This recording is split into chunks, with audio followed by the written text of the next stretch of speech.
Hi, welcome to this edition of Behind the Badge, your behind-the-scene look at what's going on with the Wichita Police Department. Well, welcome. I'm Lieutenant Doug Nolte, and with me are my guests, Officer Nate Schwiedall and Officer Greg Fearborn, and we're talking about the Homeless Outreach Team program. Guys, thanks for being with us today. Thank you. Well, let's talk a little bit about what the Homeless Outreach Team is, and it's affectionately referred to as the HOT Team, and appropriate so in the summer months. But tell us a little bit about the genesis and how did the program start? Well, it originally initiated from me. I'd worked downtown with the homeless population for pretty much my entire career. And as a community policing officer, one of our things we're tasked to do is try to look for problems or issues and how do we solve those through a proactive manner. The homeless advocacy group sent me an email in regards to some training that Colorado Springs had won an international award in 2010, the Herman Goldstein Award, for implementing a homeless outreach team. And so they were going around the country doing training, and so I was able to go and attend some of that training and basically see what the best practices are out there across the nation. And I brought that back to our command staff and did a presentation for them. And now, starting the beginning of this year, we have implemented that. Well, that sounds like there's a lot of pieces that kind of went into formulating this. But how did we implement it here in Wichita, and what does the program do? What is the goal of the program? Well, the goal is more or less to assist the officers that are out there. A lot of these officers, they might respond to those calls of service that include homeless individuals, whether it's vagrancy or trespassing, panhandling, and sometimes they might not know what to do, but just to write someone a ticket or take them to jail. And as I was seeing throughout my career, I saw a revolving door of these individuals, and we weren't really necessarily addressing the real issues of their problems. And so, thinking outside the box, our program looks to try to divert those criminal charges away from the courts if we can, and instead get them into the services that could probably better assist them, whether it's substance abuse treatment, or helping them with their mental illness, or maybe they need help with their finances and they need to have help searching for jobs or apartment searching, those type of things. Greg, tell me a little bit about when an officer runs into it. How does the program work when the officer picks it up from there? Basically, we'll interview or we'll talk to the homeless person and get their side of the story, figure out who they are, and also actually get their story.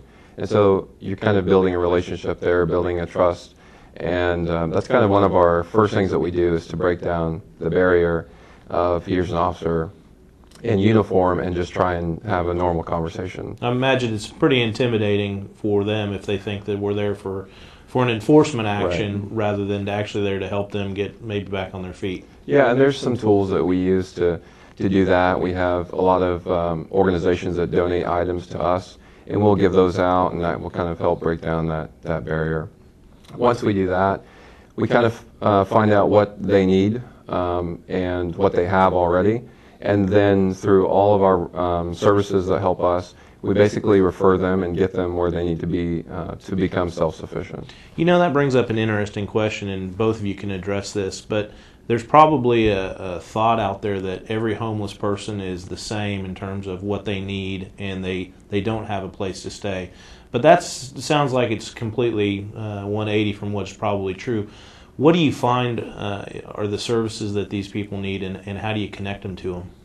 Yeah, like you said, everybody's situation is completely different. When I do presentations to churches or organizations, I have a slide where we have an 18-year-old female right out of high school.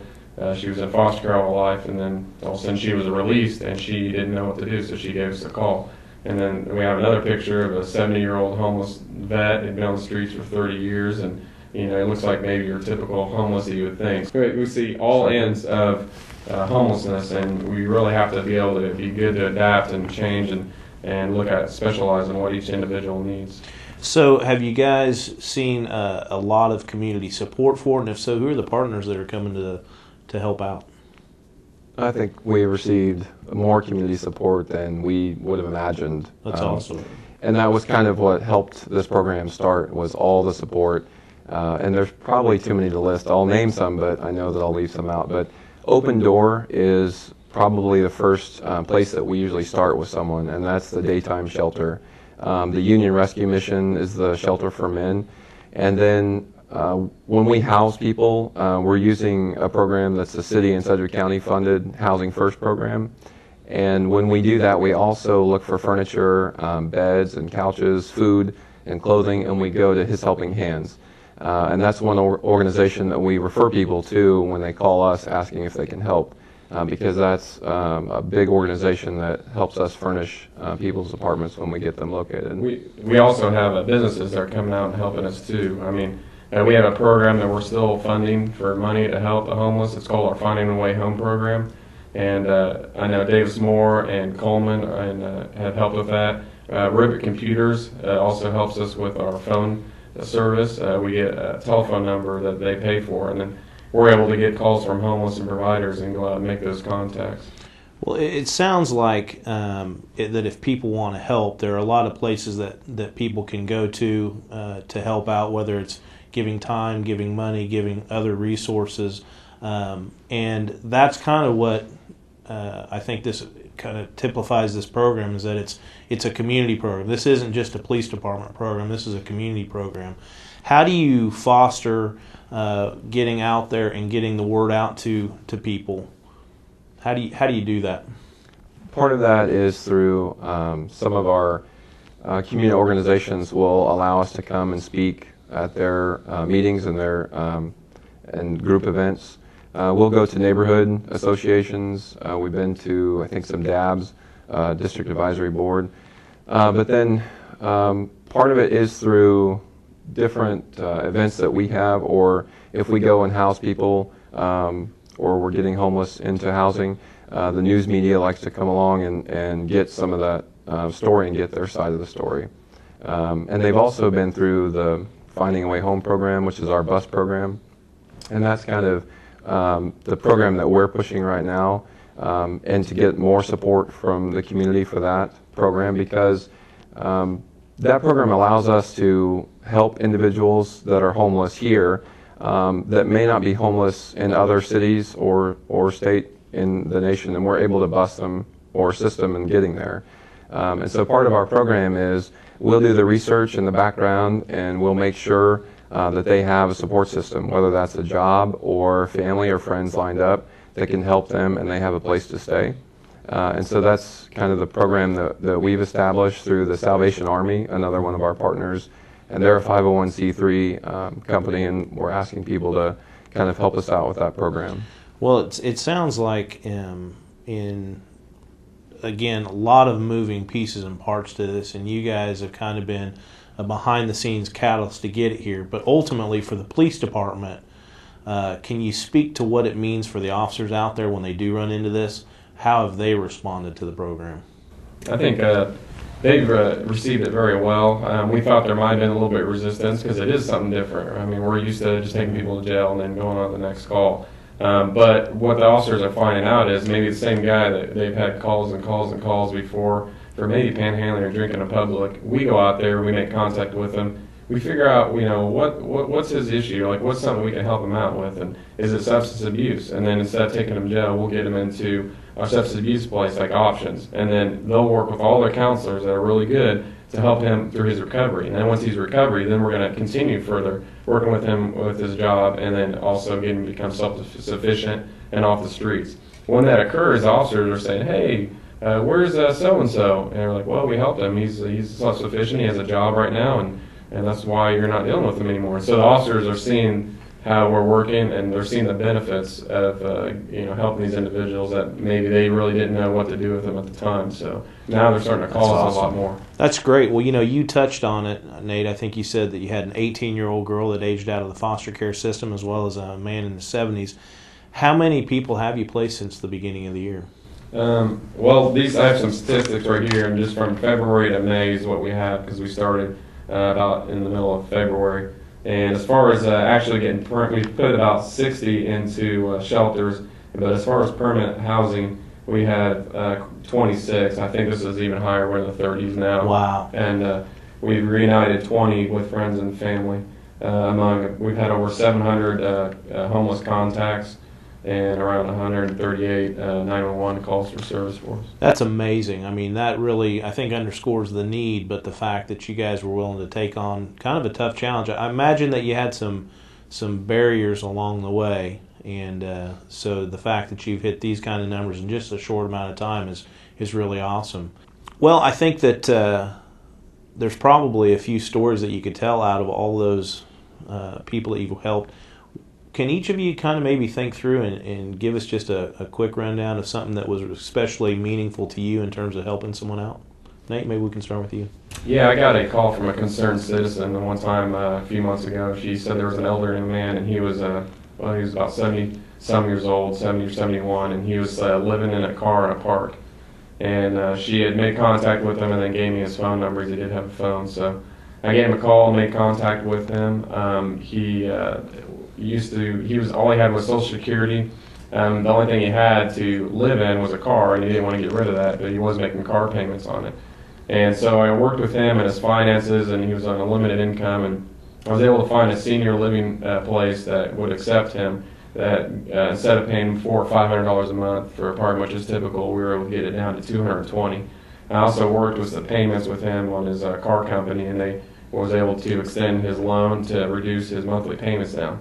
And then I helped him get on some insurance for his medical purposes. One thing he was concerned about, he had a lot of medical bills because his blood pressure was really high and his heart rate was really high, and he had to take measurements all the time. And I went and we finally got him placed, and his anxiety was up pretty high. And I got him in a really fabulous place that they serve him lunch during the day, and it specializes for seniors.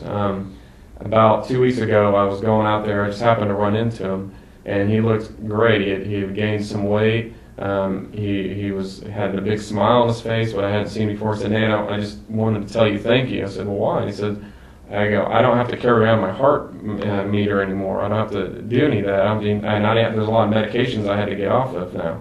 I was like, "Well, what do you mean?" He's like, "Well, the doctor said because you got me housed, my anxiety and the stress I had was down. It was during the cold. It was during February, March area, and he was freezing in his car and shivering all night long, which is causing his blood pressure to go up.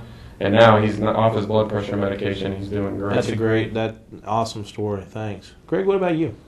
Well, we kind of mentioned it before when Nate started out talking about the 18-year-old who had aged out of foster care.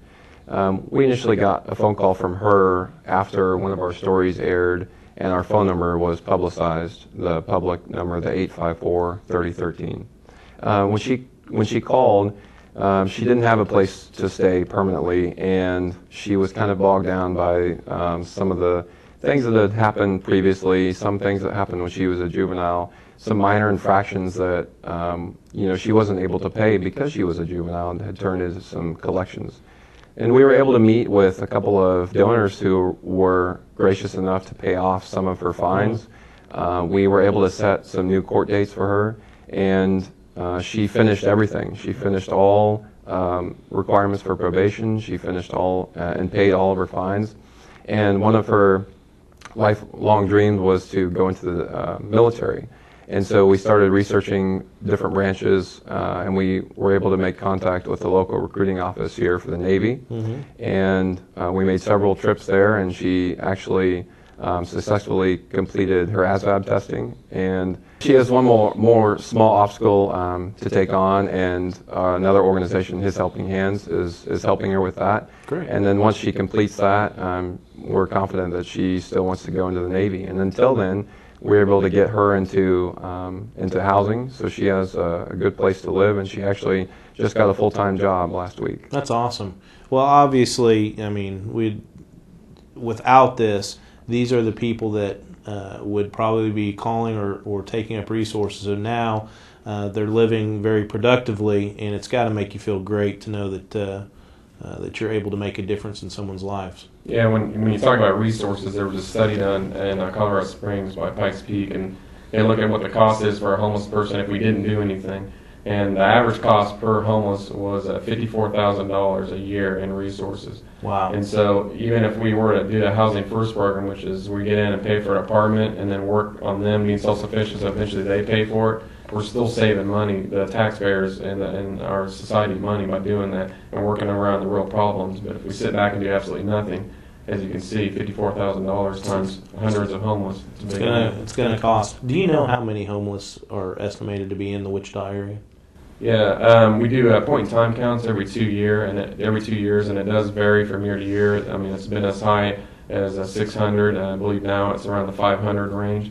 We average around 140 chronic homeless, and so that's what our numbers are showing in the Wichita area. Okay. Well, is there anything else that you would like any of our viewers to know how they can help and get involved? Yeah, if they're interested in helping out, whether it's through our Finding a Way Home program, or if it's if you have furniture, this type of things, feel free to give us a call. We do have a number with a homeless call, and also the providers and citizens.